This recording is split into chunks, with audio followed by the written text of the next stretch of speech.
9:19 a.m. Tuesday, November 23rd, 2021.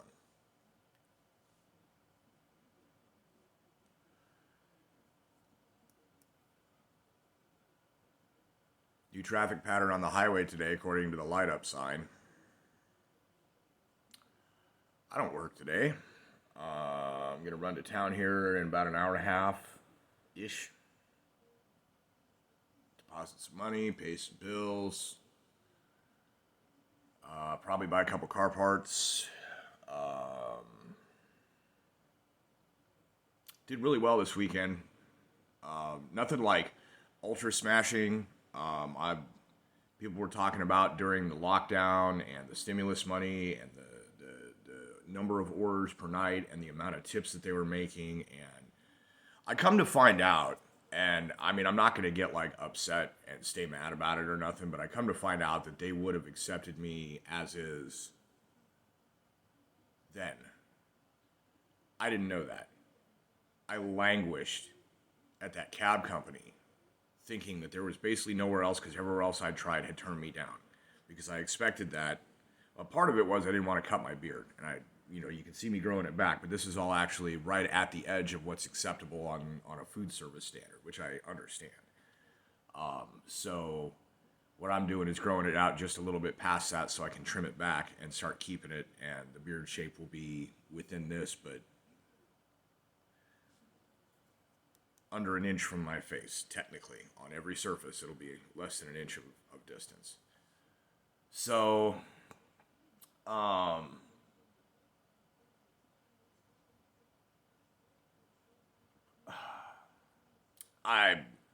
point is, it's been great, not as great as I've heard other people talk about it being. Money pushing what I had made on, like, I think a New Year's Eve or a Christmas Eve or something a couple of times. Delivering to Halloween parties back in the day when people were still sociable.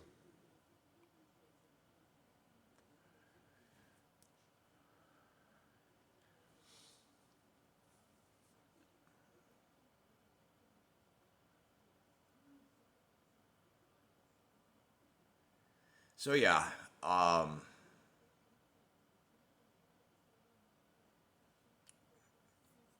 last night I went out and set up some strings of Christmas lights that I remembered I had. They will not be left on all the time because they are not LEDs. They are incandescent Christmas lights. But I've got them set up. I found the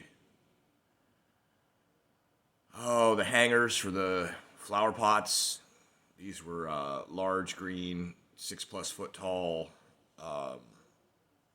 with two hangers on each one, and stand them in the ground. There's the peg you put your foot on, you push down. So I got those standing out at distance, and suspended Christmas lights all the way along. I've got a little bit of, I put a couple nails up on the side of the barn yet to hang, or the garage to hang these lights on so they're not sitting on the firewood pile.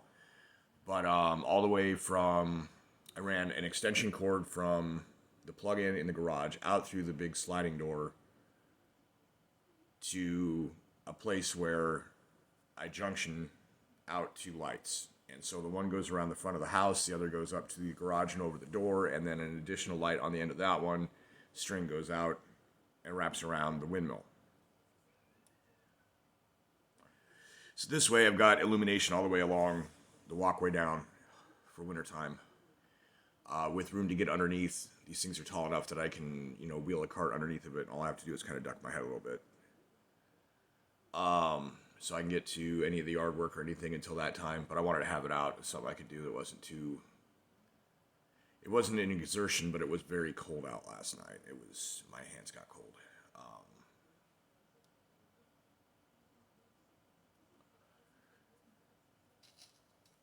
Not sure what the winter's going to bring weather-wise. Still have kind of a hunch it's going to be a bit milder than it was last year, which, could mean anything considering how cold it got. But as far as amount of snow, coldness, whether or not, I'm still not sure whether it's going to be, freezing rain and ice winter, or if it's going to be These are the cold snaps we're getting, man. I guess maybe it's going to be cold, but I'm not sure how much precip we're going to get. Honestly, it could be one of those things where it gets to, 15 or 20 on an average, and there's just like, a half-inch crust of snow or something accumulated, frost that just stays, which will go away in the daytime either way. So,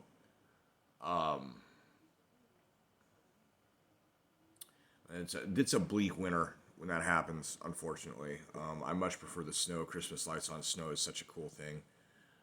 Since I put lights up, watch it be a bleak winter with nothing. But on the other hand, I mean, as long as it stays frozen for long enough and gets cold enough during that freeze, then we get our ground freeze that we need. But no snow melt also means no flooding unless we get hellified monsoons in the spring. Oh, there was other things I was going to talk about.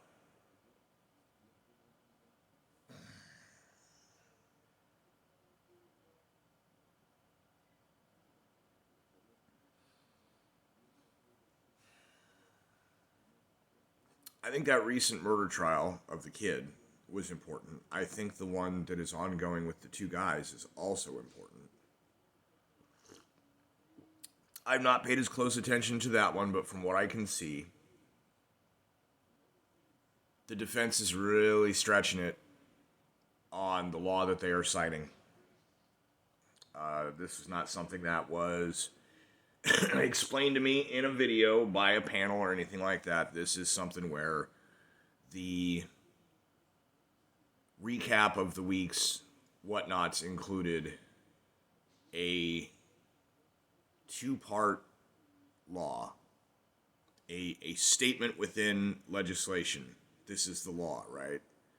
And this section or code or whatever of it, I think has a period in the middle of it. It's two sentences, but it seems that because the one comes first and does not contain an either or type thing at the end of it relating to the next sentence, that they kind of, I mean, it's poorly worded. Then it's not constructed properly. A law must be all-encompassing, and it must be airtight for it to be well written. And what that means is, if you say, "Thou shalt not kill," that's a commandment, right? Well, let's say that we have laws that fit within the basic framework of commandments. Okay. "Thou shalt not kill" turns into, "It shall be illegal to commit murder." Okay. But now you have to define murder. So then you go into, in that law, murder is defined as, or murder shall be defined as, whatever it is, which, something to do with unlawful ending of a life, taking of a life, or however it is, intentional homicide.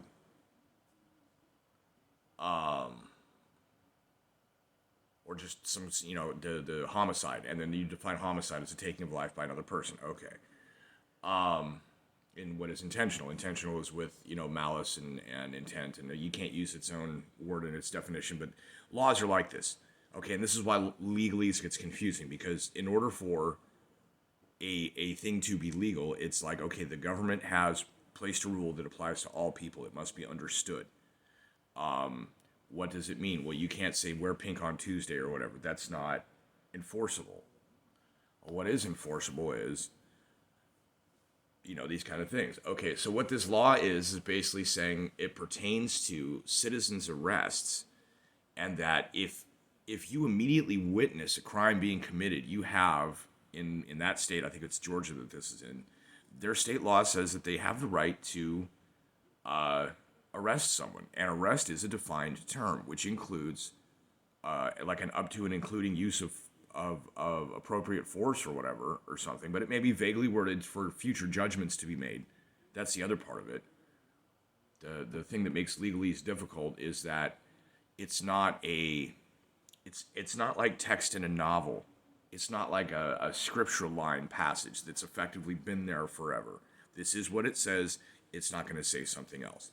Not only can laws be changed, but they are interpreted constantly. And that was the case with the other recent murder trial there was that, they had a couple of different things where the law was actually pretty specific. They said it was a poorly written law, but the reality is that it just, when it comes down to judgment, you class everything like a logic puzzle and eliminate everything that does or doesn't, count. And in that, the rubric shows that the defendant did not fit into any of the categories described, and in fact fit neatly within the hole cut out by the exemption, therefore was exempt. That's it. It actually was cut and dried. It was just a matter of the politics of the case. And the problem is when you're trying to argue against somebody who is politicizing in that way, it's like when somebody is gaslighting you and you're trying to rationalize or ration with them while they're gaslighting you to prove them that they're the one gaslighting, and they keep gaslighting because that's what they're doing. Your rationalization doesn't matter. So it's like the political case, and that, but the reality is that outside of that, it was very clear. Very clear. With this other one, I think it may turn out to be very clear in the other direction. But it's not there yet. But they're on deliberations. The jury's already out. I missed that trial. So this one, though, comes down to it was 2 weeks after when they think a crime was committed. They don't know if a crime was. The only thing it hinges on, apparently, is whether or not a crime, whether it could be argued successfully to a jury, whether the jury believes it effectively, that they thought it's possible a crime had just been committed and that the guy was trying to escape. It may have been a felony, and if that's the case, then they would have had a right to arrest. However, they did not witness the crime themselves. But this is where the law gets murky. The first sentence is about it's totally okay to arrest someone, citizens arrest someone if you witness them committing a crime. The second sentence says you're not allowed to chase after them unless it's a felony. But it doesn't specifically state upon having witnessed the crime and it being a felony, it's okay to. It just says if it's a felony, it's okay to chase them to make the arrest. That's the two sentences. So this is what the jury now has instructions from the judge, which this judge has actually seemed pretty sensible from what I've seen. What is up with the people? Well, I know what's up with it, but if I say it, you won't believe me. So I'll say it like this. Jerry Seinfeld, what is the deal? What is the deal with the people in these trials facially resembling other celebrities as if these people could play them in the courtroom? Or is it possible that somehow our reality, or at least the one portrayed on the phone screen that I'm watching a trial on, is constructed from an actual fiction in which the actors are those people that they look like? Because Richie McGinnis is a dead ringer for the combination of all the, what was that, the Mr. Megorium's Wonder Emporium or whatever, or no, it was the Imaginarium of Dr. Parnassus. That was the one. The Imaginarium of Dr. Parnassus had the side character that was initially played by Heath Ledger, and then he died. And then they had like Johnny Depp and a bunch of other people play him to finish the character. Every time you'd see him, it was like a transmogrification had occurred. Richie McGinnis looks like it's like the fusion of Johnny Depp and Matthew McConaughey, and like one of them would be playing him in the trial.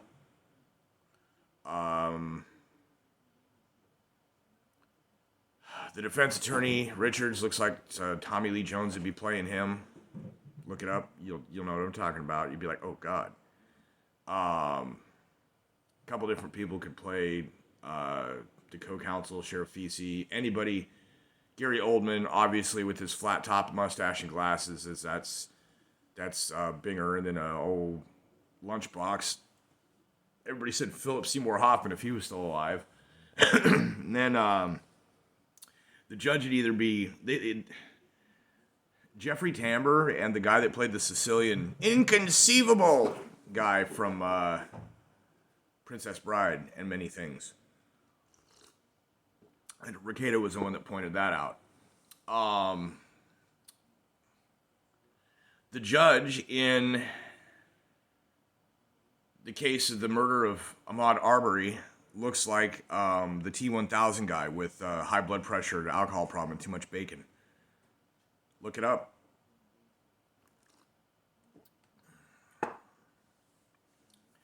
Also, I watched a reaction video for it on a channel. They gained my sub just by having done the reaction, but watching the reaction, they really dug into the movie. They really got it. They appreciated it. It was great. And one of the best lines out of the movie, or one-liners at their reaction to the movie that they put onto it, was that when the Baron's steamy room with the cone of silence and the mentat and everything, and he rises up, and the one guy just goes, "God, I bet it smells like bacon in there."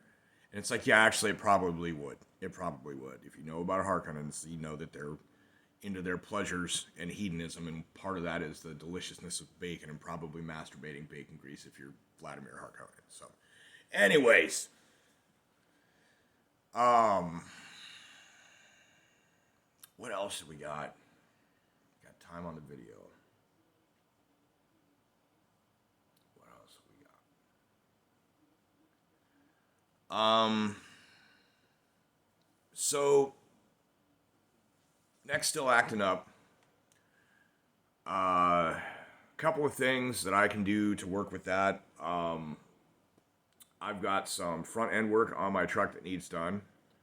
I've unfortunately noticed in the rear part where the shocks have mounts on this piece of formed pipe that runs under the bed in between the frame rails. That pipe, or that round tubular steel, is appears to be scaling away, and I'm not sure to what extent. I know I'm going to be real careful about, big heavy loads in the back of the truck, like we're talking overloads. But the whole bed is falling apart anyway, so until I have a chance to get like that off and either swap a new bed on or build one out of wood,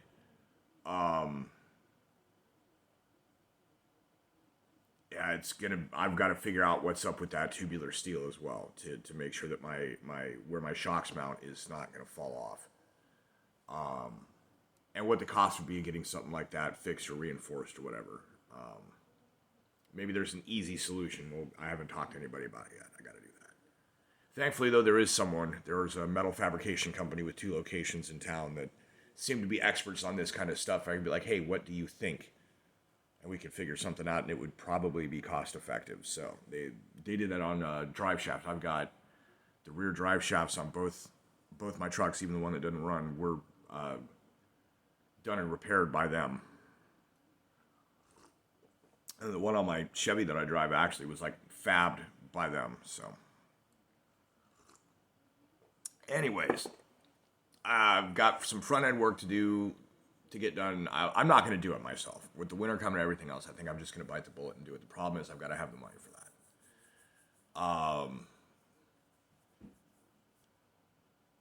I don't know. It's possible I could get the outer tie rod ends done without having to really discombobulate anything, but as far as like having the alignment on it correct, I still would need to pay for that. I'm not even sure who does alignments around here. So,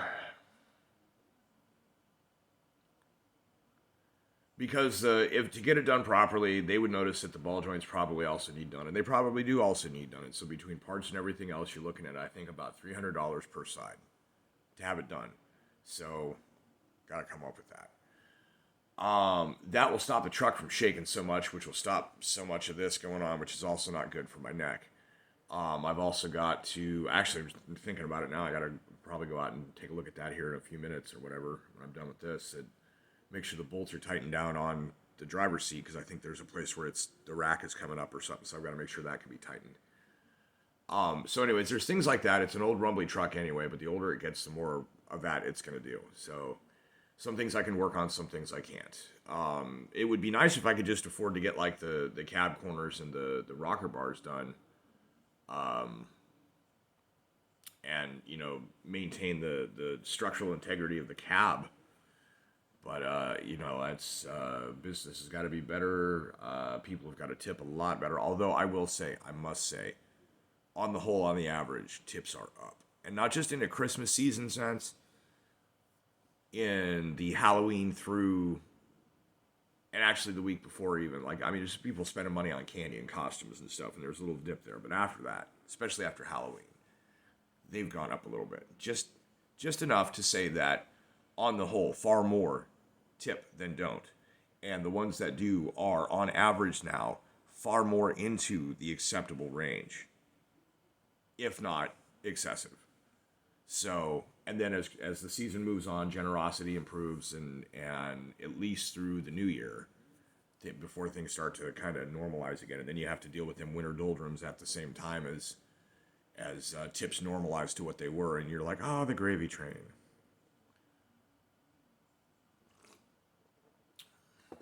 So I don't know. I think I'll be able to work with something this year. Accomplish my goals, I hope. I'm working on it starting today. So,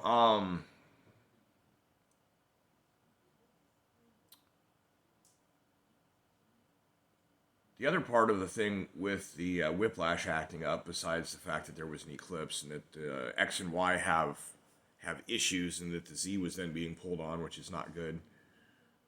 It definitely, I don't know. The thought in my head was like, I wonder if this is what it feels like if you're one of those people that are like, didn't realize that you had your head severed, but your skin stayed on. Like there are people where their neck at some point breaks in a way that it's like their head is actually just kind of hanging out on top.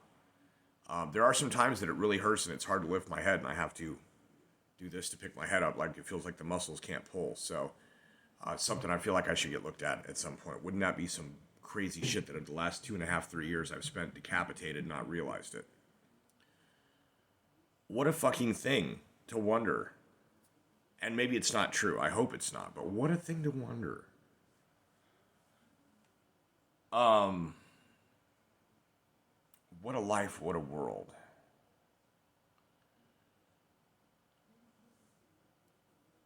The other thing is, I've had a boil or pimple that is in the bottom of the cup of the outside right here of my ear.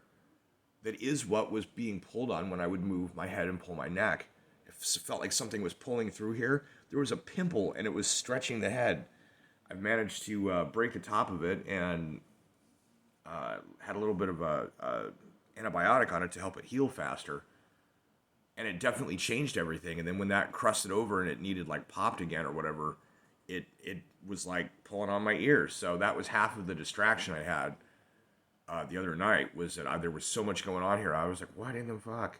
So I was just like careful to keep my head and neck neutral and you know, go like this to look both ways on the streets and everything. And it kept this real tense, and this side was real worked up, and this side felt weak, and I didn't understand what. And part of it was like this weird little pimple had like pain reception echo going on in my neck, on top of the fact that it feels like I've got, I don't know, this side's muscle is not as big. It feels like soft spots, so I don't know if there's tissue damage or what, but for whatever reason, it's like this. And like I'd said before, this is the whiplash side that I got hit. I was in the seatbelt, and I think what happened is that the jolt goes like that because when the vehicle hits, that would cause me to go like this within the vehicle. So that's what that is, you know. So anyways, it just happened. If it had been on this side, it wouldn't have been as big of an issue. I might not even have noticed, or I would be like, oh, look, I got some kind of a pimple boil. But, wow, aggressive boy. She's frisky and chasing April. So, yeah, that's about what I got for this one. Ain't much to complain about at the moment. Anything that I would complain about, I'm not going to do it on YouTube. So, I think I mentioned in the last one, I've got Thursday off. I'm going to see my friend's family for Thanksgiving. Incidentally, it's odd.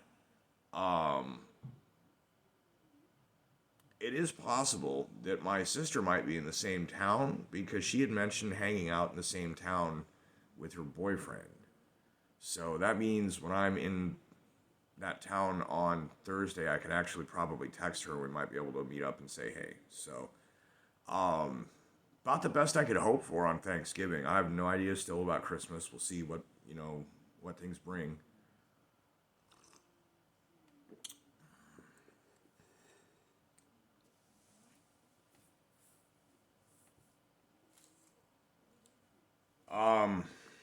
Video size almost reached. Well, we're about to call it good. Closing thought. Do I think the thing with the guy with the truck was a statement? I don't know. It's possible. It's quite possible. Do I know for sure? No. Better hope it's not that kind of a, oh yeah, well, no. It's not going to stand. People are not going to accept that.